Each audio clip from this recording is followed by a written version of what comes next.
As you might know, there were bans announcements for Standard, and needless to say, those were not what we expected, and there are a lot of players that are really outraged with the decision. Today we'll talk about this, what's going on and why, and I will give you my unfiltered opinion about what's going on. And if you think the background is a coincidence, well, this was done with the deck that is supposedly not ban worthy, and when I show you the stats, it will make your jaw hit the floor.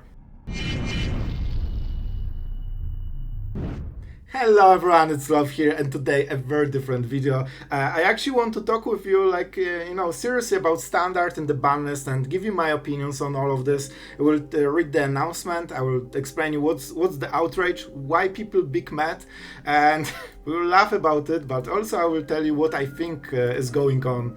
So we need to start with something that hurts every time you see it.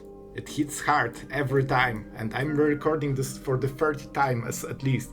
Standard, no changes. There are absolutely zero bans in Standard right now, and the situation is mostly because at least two cards were expected to get banned. Monstrous Rage, which is an aggro card, it's a pump spell that basically invalidates blocking in a way. It's like a meme at this point, but it's true. You cannot really block any red creatures because they get pumped, they get trampled, they kill your creature, and you are so far behind there's no point in playing. So most of the time you just ignore it and just say, alright, deal your damage, and that's one of the reasons the card is deemed basically too strong for Standard, and I will tell you later if I agree. And the second card is Up the Beanstalk. It was also expected to be banned because this is a value engine so powerful that basically no other decks can compete with this, and because it can trigger off things discounted, like for example Crab, or Overlords or Leyline Binding. Like you get extremely quick spells that also redraws a card, which is insane power level, and that means very often you draw like 5 to 10 cards, sometimes even more, during the game with a single Beanstalk, which means that most control decks cannot compete with those decks at all, which is why you see Jace everywhere. If you play control, you need to mill them because they will always be ahead in cards. So that's the problem, and that's why most players expected those two cards to be banned. And before we go into opinions, we definitely need to read the reasoning, because oh boy, this sentence, it never gets old. Oh, I need to brace myself. Standard is flourishing and there are no changes to the format with this announcement. Oh boy, never has one sentence destroyed so many players at once. Oh boy, that's a way to put it. Standard is flourishing. So I will give you just honest opinion on Standard, like from me, because I think that's the only reason this video makes any sense, and I don't want to be overly negative or overly positive. I think you deserve the middle take, the truth, and I will give you a fair take on this whole situation. So I don't think Standard is in a good place, to be absolutely honest, and some distinction I think we really need to make. There is best of one and best of three. On Arena, of course, majority plays best of one. Generally, tournament play is all best of three. So those bans are usually more aimed at best of three. So this is a little bit something I need to point out, that there is a difference, and the perspective on average Arena player, it is a little bit different than probably what Wizards are focusing on. I don't have any extra information. Just for the record, I literally never talked with Wizards. So I absolutely have no more knowledge than you, but from what I see, it's all about the tournaments, the results are usually the reasoning, so this kind of stuff, and I think this is a big difference. For best of one, we really don't have too much variety, and sure, we have different decks, but the truth is, why would you ever play anything except mono red? I don't know. Only for fun at this point, because mono red is just insanely oppressive. And I'll be honest, it's been oppressive for over, I think, 1.5 years, to the point that it's always the best deck of the format. And honestly, someone can say that, man, it just feels this way, but it's not as good at dice to removal. Alright, let's see some stats for current Standard. This is tier list, and it's taken from Diamond to Mythic games, and it's fresh, and it's taking over 1 million games into consideration. So let's see exactly what are the best decks in the format. Boros Mice, Monoret aggro, Rakdos aggro, Borosaurus, and let's see what cards they use. Monstrous Rage, Monstrous Rage, Monstrous Rage, Monstrous Rage. All of them also use Heartfire Hero. Most of them also use Challenger. Basically, it's like the same deck 4 times. We even have Mardu aggro, which is also the same deck. Like, you get the idea. And look at the win rate. In Tier 1, there's only one different deck, it's Azorius Omniscience, and it's annoying in different way, but that's a different topic. And you have tons of matches to support this. And look at the drop in win rate after you go to tier 2 like Goblins and Oculus. Suddenly you go into 55 and below percent. This is 57.5. And while it seems minor, this is insane difference. And let's look at my win rate with this deck. 72% in close to 100 games, and I'm actually second mythic player with this deck. And look at the win rate. Let's count it together. 3, 6, 9, 10, 13, 16. In 17 last games, I won 16 of them. That's close to like 90-something% win rate. And just for the record, I was paired with the same players over and over again, because like my MMR is probably high enough that I just get paired with the best players over and over. You can see, I counted. I played this guy 7 or 8 times in a row. And they switched decks in between. They actually switched the deck because I always won with red, and they went Golgari and they still lost all of the games basically. And the only loss I had in this streak, and just for the record, it's a streak, right? But look at this, like it goes again. Like this is basically the norm for this deck against the best players Arena has to offer right now. And we'll talk about this later because there are those are still rank 2 mythics, believe me, I will explain. And this Rasmus match was actually lost by a single draw, and my opponent was playing Omniscience deck and they won the game at 1 life because I couldn't draw Finisher, and I think I drew 2 or 3 lands in a row or something like this. Like I didn't have the last punch to kill them. So that was the only game in this streak I lost. 72% win rate is absolutely not normal, and it's like 10% too high of a normal best deck of the format. Like if something has 63% on average, that means the deck is like borderline broken. Well, here you go, 72 in 100 games. So this is the deck we are talking about that, it's not a problem. And I used all the main villains, Heartfire Hero, Monstrous Rage, and Challenger. So I will make a separate video probably on this one, especially if you like. So comment below if you want to see it, because there are so many more things to talk about in those stats. But I just want to give you a glimpse what is going on here. And yeah, so back standard is flourishing. I honestly will say it. I don't think Monored should be so strong. I think it's way overtuned, and I think the format would be not only healthier but also more fun if Monored was weaker. Because Monored has a very unique problem that it prevents everyone from playing the game. And I know someone will say that counterspells do the same, but with counterspells you can play your spells for 10 turns. Most of them won't resolve, but you still get to play the game. Something resolves, something, you get the idea. This is the whole gameplay basically, and it's still 1-for-1. Against red decks, if you don't draw removal on turn 2, you probably are dead. And I'm speaking from experience because with those results, I guarantee I knew that if I'm on the play with mouse and like Shelter by Ghost or some follow-up, or like the Manifold mouse, I knew if they don't have a cut down on turn 1, they will probably lose the game. And they need to also not only play cut down, but they also need to play the right deck that has access to swamps. Because if I see a wrong color, I knew I'm probably winning the game already, and the game didn't even start. So in my opinion, this is a bit of an issue, and it could be addressed with Monstrous Rage ban, for example. Should this card be banned? I will be fair here. I'm not super sure. I think Monstrous Rage seems to be the best candidate, but personally I think like Heartfire Hero, right? That's the name. The annoying mouse, that's how we call it. Heartfire Hero and even the Manifold mouse, those cards are all overtuned, and Emberheart Challenger is insane. This card won me so many games by simply drawing cards for free. You can use Rockface Village, target it, and basically for 2 mana you draw cards. I don't have access to this kind of power in like dedicated control deck very often. And this is just on top of pumping the creature and giving it haste. Of course, this one has haste. So this card is, all of those cards for me are super strong.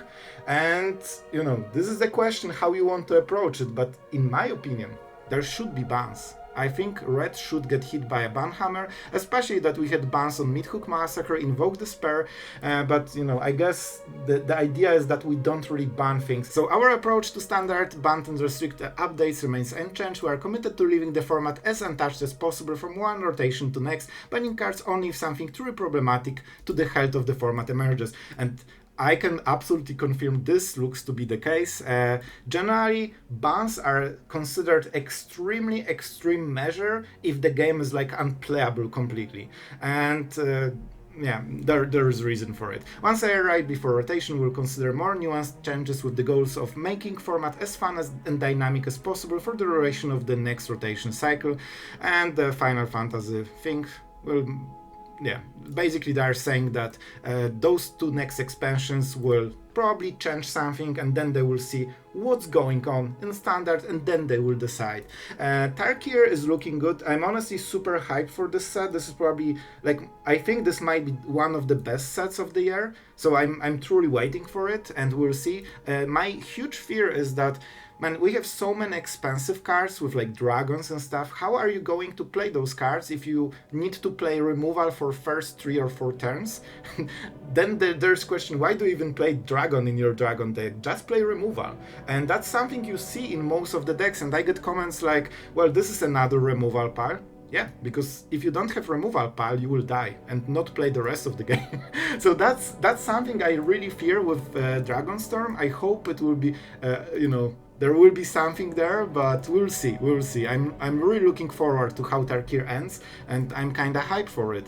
And yeah, Standard was on display at Pro Tour Aderdrift, which showcased rich, diverse metagame. So this is what I was saying, they generally consider best of 3 like tournament results as the measure of healthiness on the game. And I think there's a whole different topic that nobody really talks about, and I will talk about it, alright? That's why you're on this channel, to get my take on those things that maybe aren't talked enough.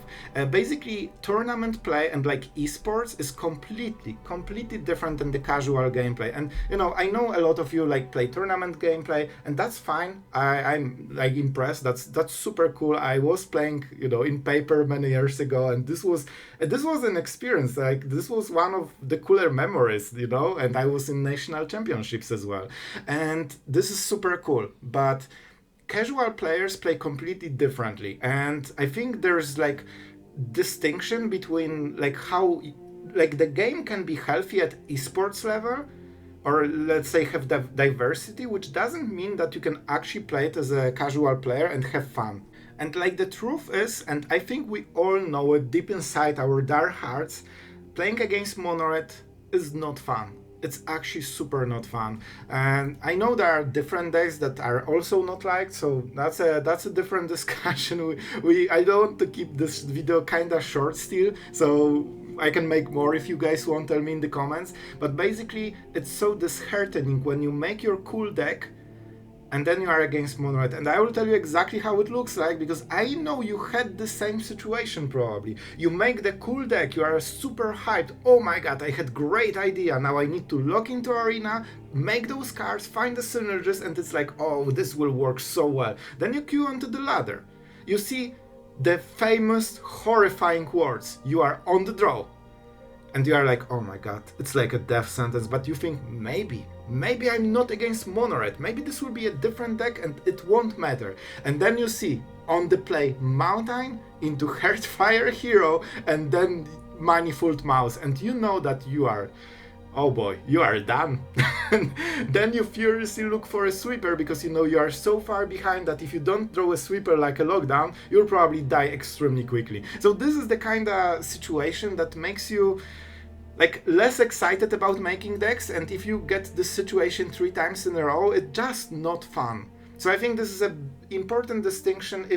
Is the game fun? I think in the end it should be a factor in those decisions. The big three of standard has been clearly identified. Gur, Mice, Esper, Pixie domain overall being the most popular strategies. Despite this definition at the top of the metagame, those three decks represented only half the field and the other was wide open. Well, this is like best of 3 tournament gameplay, so for us best of 1 players it's not the biggest difference. I checked some tournament results and those decks are always there. There's also mono red, some omniscience, and this kind of stuff. So I mean, it is what it is. There's chance for success with almost any style of the deck imaginable right now in standard, which is very cool to see. All right, we need to talk about this one. Well, for best of 1, I mean that's not true. Like this just doesn't exist. Like in best of 1, you just equip your mountains, equip your mouse, and just go on the ladder, spam those games like there's no tomorrow. And there's honestly no reason, if you want to be competitive, there's generally no reason to not play mono red. This is just clearly the best deck of the format in basically every version. Like look at this, like you have 4 different versions of the same deck. Like all of them use the same core cards because those cards are so good, they just support every type of archetype, along aggro. So about like having every deck imaginable, that's just not the case for standard best of 1. And if you try to brew any cool decks and you get matched with either red decks or domain beanstalk decks, you will just get rolled in all the different ways. So if you are a brewer, you probably cannot make most of the decks, and even though those decks that you can make, you need to pack probably like half the deck with removal, so there's very little room for actual strategy outside of killing creatures. So this is one of the points I see very often comment of, I assume aggro players, that why play when there's so much removal? I mean, there is removal because if you don't have it, you aren't allowed to play the game. And that's the problem, which forces everyone to spam removal, even instead of counter spells. And that means you cannot really play other creature deck. And I think the real victim of all of this are like mid-range decks. Because there are so many cool creatures. Like I think green instinctively, like you have hydras, you have 3 mana 4/5s, dinosaurs. How are you playing like normal fair green creatures if everyone is packed to the brim with removal for mono red, and you will just get hit by by accident basically. So I think it hurts like the other strategies way more. And I'm personally, even though I'm a control player, I absolutely love seeing mid-range decks as even the meta decks, because I think they allow the most room for everyone. I think they make for like the most fun, interesting gameplay. So even if I don't play midrange myself, I think this is like one of the healthiest meta to have, and I always support it. I think especially like red meta is the least fun because nobody has time to do anything except removing creatures. So is there anything left? Domain ended. Yeah, this is like best of 3 stuff. One of the most exciting aspects of the standard is the degree it continues to evolve between set releases, and they basically talk about the Pixie deck with This Town Ain't Big Enough, that it's a new deck even though the cards were here. And nobody thought of this except like recently, and that's true. I remember when this deck started taking over, and suddenly it's like one of the most popular decks, and you see it every day. So that's true. That's definitely true. With Tarkir, we are basically excited, and I'm so as well because I want to see what happens. I'm a little bit scared. How are we playing those super cool, fun dragons with a lot of mana symbols on them if you are dead on turn 3 and you cannot make room for dragons because you need your go for the throats on every game? So that's something I think that might bite Tarkir a little bit. I hope it's not the case.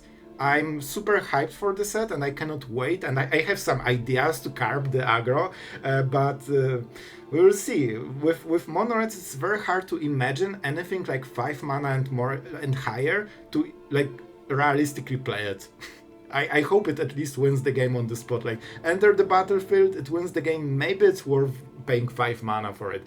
So jokes aside, that's kind of my perspective. I won't go into older formats, but I believe in like one big tournament in older format. I don't know if that was Pioneer. I think it was Pioneer, but I might be wrong, so don't quote me on this. Like there were like 6 standard mono red decks as the top winners. Like this was insane. I've seen the screen of this, and this was like, what? Generally, older formats should always be more powerful because they like there are more cards and they should be more powerful than the standard one. So there should be two advantages. So the fact that mono red actually beats all the older decks in those formats in tournaments, I mean, that should be a really good tell that the deck is overtuned. And this is my opinion, but I really think it's a fair take on this one. So I'm not delving too much into this. I won't read. I'm kind of surprised to see. Oh my god, healthy amount of charm. Ember Heart Challenger, Manifold Mouse, and Hellfire Hero have been central part of aggressive decks in Pioneer. Bro, if that's not a cue that maybe something is off, like, well, okay, sure. Mirroring the standard. So basically, what this means is that standard mono red is so good that you can play it in formats that are more powerful than standard. So that would suggest that maybe they are too good for standard as well, but what do I know? So yeah, we want and there was one something that got my attention. This is the part that really caught my attention. Legacy is something I'm absolutely not familiar with. It's apparent to us that people who love to play Legacy do not love to play today's Legacy, so we're taking a couple of steps to try and improve the format. I mean, listen. When I read this sentence, I'm thinking about standard, and I would say that it kinda applies as well. So I would love to see the difference in the reasoning between Legacy and standard, because I think there are a lot of voices that maybe mono red is a little bit too good, and Up the Beanstalk is definitely a card that will continue to seeing just ton of decks relying on this. Every card that gets discounted will probably be used with Up the Beanstalk if it allows to draw cards. So yeah, that was something that really brought my attention. So just to summarize, I don't want this video is already longer than I intended, but I really like talking about those things. I think there's some value in like having a discussion over this, and just for you to know, like, I'm not saying that everything I say is just like holy truth. I might be wrong. I would love to know if I'm wrong on something. I try to give good reasoning, and I personally think this is a fair take that I think we all can resonate with. But just tell me in the comments if I missed something, if you think differently, and just tell me your opinion, because one of the reasons to make this video is to ask you guys, what do you think? I would love to know your opinion so I can just see maybe some missing pieces. And tell me if you like this style of videos. This is literally the first type of like react video I've done, and I think there's like cool fun to be had in like talking with you guys. So tell me if you like this style, and we might make more if there's like reason. Of course, I'll be honest, I'm kind of stressed about making this this video. I really hope nobody will be super mad at me, but I just want to give you a fair, like, honest, balanced take on the situation with like my thoughts on this. So if you like it, be sure please to subscribe, like, and share this video so it performs well, and I know that I did a decent job and you want this kind of content more in the future. Of course, if there will be something worth talking about, but listen, no changes to standards is definitely one of those situations. So I hope you enjoyed. Tell me in the comments what you think, and really thank you. If you watch the full video, you are my absolute personal hero, and I hope to see you in the comments. So thank you, and see you guys tomorrow.